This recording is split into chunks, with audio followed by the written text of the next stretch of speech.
Isu yang pertama merupakan isu layanan majikan terhadap pekerja. Isu layanan terhadap pekerja ini merupakan isu yang sering berlaku dalam dunia pekerjaan di mana majikan tidak berlaku adil terhadap pekerjanya. Terdapat majikan yang selalu memberi layanan yang berbentuk negatif terhadap sesetengah pekerja dan memberi layanan yang baik terhadap pekerja istimewa atau pekerja yang disukainya. Isu ini dinamakan isu pilih kasih di tempat kerja di mana majikan memberi layanan yang negatif terhadap pekerja yang tidak disukainya. Perkara ini memberi kesan-kesan yang negatif terhadap fizikal dan mental di tempat pekerjaan. Pekerja akan mengalami tekanan terhadap layanan yang diberikan, malah akan turut terbeban dengan tugasan yang diberikan oleh majikan yang bertimbun-timbun. Selain itu, pekerja yang mengalami nasib yang sebegini sering dibuli oleh majikan yang tidak bertanggungjawab dengan memberikan tugasan yang terlampau banyak dan tidak sama adil sehingga membebankan pekerja tersebut. Beban tugas yang melampau ini boleh mengakibatkan psikologi seseorang itu terganggu. Tambahan pula, seseorang boleh menjadi pemarah dan bengis akibat tekanan kerja walaupun mungkin sebelum itu dia adalah seorang yang tenang.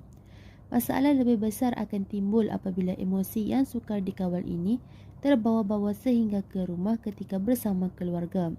Seperti yang telah dinyatakan di awal artikel ini, fenomena penyakit mental semakin meningkat di negara kita dan semakin membimbangkan menjelang tahun 2020. Jadi, kaedah untuk mengatasi masalah layanan terhadap pekerja, suatu organisasi tersebut perlulah meletakkan garis panduan KPI yang jelas dalam memberi penilaian kepada pekerja. KPI adalah petunjuk prestasi utama, iaitu berkaitan dengan pencapaian atau prestasi sesebuah organisasi. Malah menjadi penunjuk pencapaian pelaksanaan organisasi masing-masing dalam satu jangka waktu yang tertentu. Parlimen 2007 menjelaskan bahawa petunjuk prestasi utama KPI mewakili satu set langkah yang memberi tumpuan kepada aspek-aspek prestasi organisasi yang paling kritikal bagi kejayaan organisasi semasa dan masa depan organisasi. Sehubungan dengan itu, KPI juga bertujuan untuk memberikan pengukuran ke atas faktor-faktor utama yang akan memberikan kejayaan jangka panjang kepada organisasi. Ianya perlu diukur secara berterusan bagi melihat keberkesanan serta peluang-peluang penambahbaikan bagi menjamin kecemerlangan organisasi. Oleh itu, pekerja dapat dilayan secara adil secara individu atas prestasi yang dilakukan bukan kerana mempunyai hubungan istimewa yang tertentu. Antara isu lainnya adalah isu workaholic ataupun ketagihan bekerja. Menurut Mara Tyler 2017, ketagihan kerja atau workaholic merupakan sesuatu tingkah laku di mana seseorang individu tidak berupaya untuk berhenti melakukan sesuatu pekerjaan atas sebab-sebab tertentu. Selain itu, workaholism ini juga akan menyebabkan berlakunya masalah terhadap kesihatan mental pekerja. Hal ini kerana pekerja yang bekerja dalam tempoh masa yang lama mampu membawa kepada keletihan dari segi fizikal dan mental pekerja, yang seterusnya akan membawa kepada masalah kesihatan yang semakin merosot. Selain itu juga, ketagihan bekerja ini juga didorong oleh keperluan kompulsif untuk mencapai status dan kejayaan atau untuk melepaskan tekanan emosi. Dan ianya juga adalah merupakan perkara yang biasa kepada individu atau pekerja yang mementingkan kesempurnaan. Antara contoh salah satu negara yang menghadapi isu ini adalah negara Jepun, China, Korea dan negara lainnya. Kita ambil daripada contoh negara Jepun di mana terdapat suatu fenomena iaitu fenomena karoshi, yang itu merupakan fenomena di mana seseorang pekerja yang terlalu mementingkan pekerjaan mereka sehingga menyebabkan kematian akibat daripada keletihan bekerja. Melalui pendekatan budaya yang diperkenalkan oleh Chen, nilai-nilai individu dan kelompok merupakan perkara yang terdapat pada bahagian kedua. Nilai ini merujuk kepada individu yang bekerja keras akan menghabiskan masanya untuk berada di pejabat. Oleh hal yang demikian, nilai-nilai yang dimiliki ini akan kerap dilakukan dan secara tidak langsung ianya telah mewujudkan produktiviti dengan menghasilkan idea-idea baru dalam sesebuah organisasi. Kebiasaannya hanya kelompok individu yang memiliki nilai tersebut dan bukannya pihak organisasi. Hal ini menyebabkan individu dalam organisasi berkenaan akan mempunyai berbagai nilai yang beragam dan nilai ini akan memberikan kesan terhadap organisasi. Namun demikian, terdapat beberapa kesan negatif akibat mengamalkan budaya workaholic. Oleh itu, terdapat beberapa cara untuk mengatasi budaya ini di dalam sebuah organisasi. Antara cara untuk mengatasi budaya ini ialah dengan cara menetapkan sempadan kerja. Setiap pekerja hendaklah bekerja mengikut tugas dan masa yang telah ditetapkan oleh pihak organisasi. Ini bermakna mereka perlu bijak mengatur waktu dengan baik semasa bekerja bagi memastikan tidak berlakunya bekerja secara lebihan masa di kalangan kaki tangan. Budaya seperti ini cenderung ke arah tidak sehat. Hal ini demikian kerana bekerja secara melampau mampu menjejaskan kesihatan. Hal ini akan menyebabkan keberangkalian untuk bekerja pengsan adalah sangat tinggi.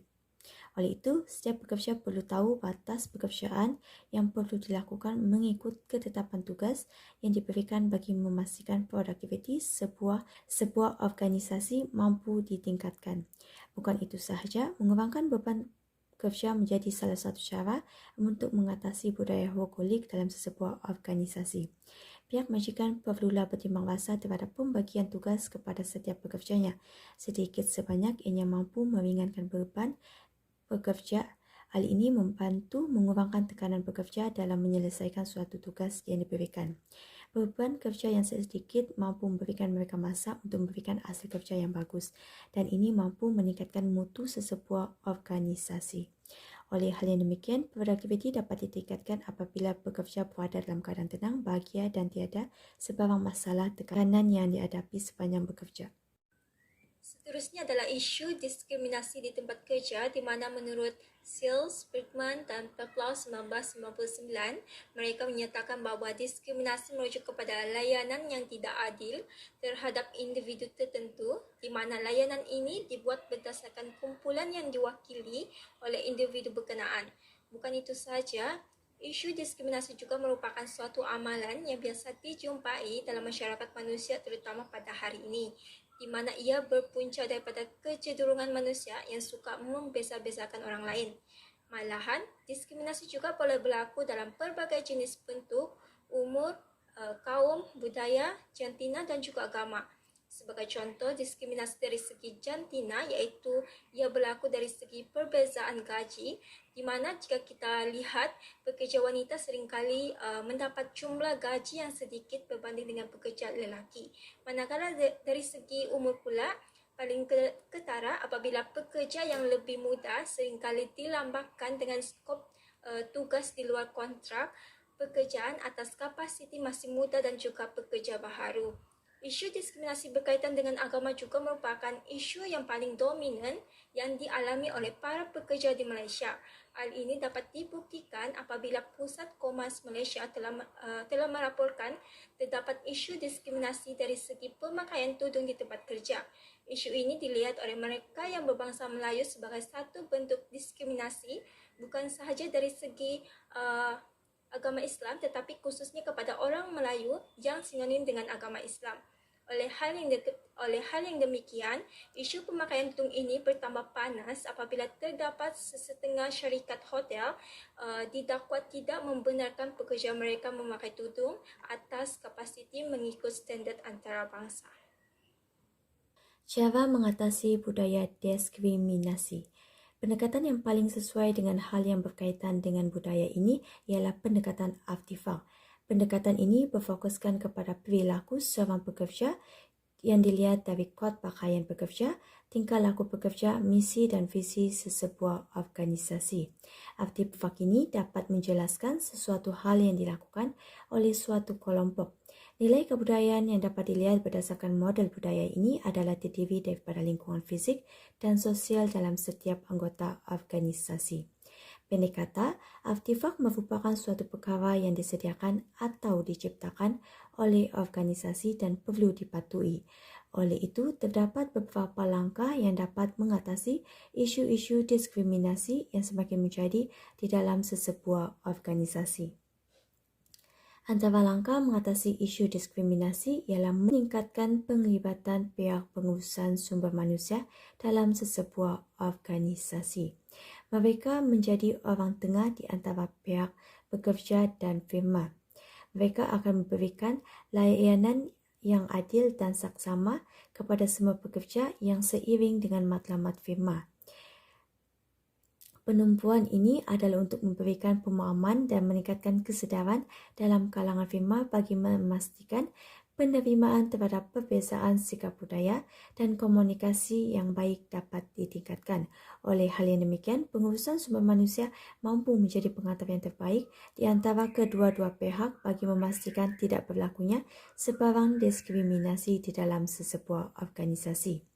Seterusnya, memperkasakan undang-undang yang melibatkan sesuatu pekerjaan.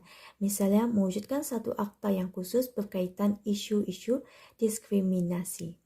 Pelaksanaan ini adalah penting untuk menjamin perlindungan yang lebih jelas terhadap para pekerja.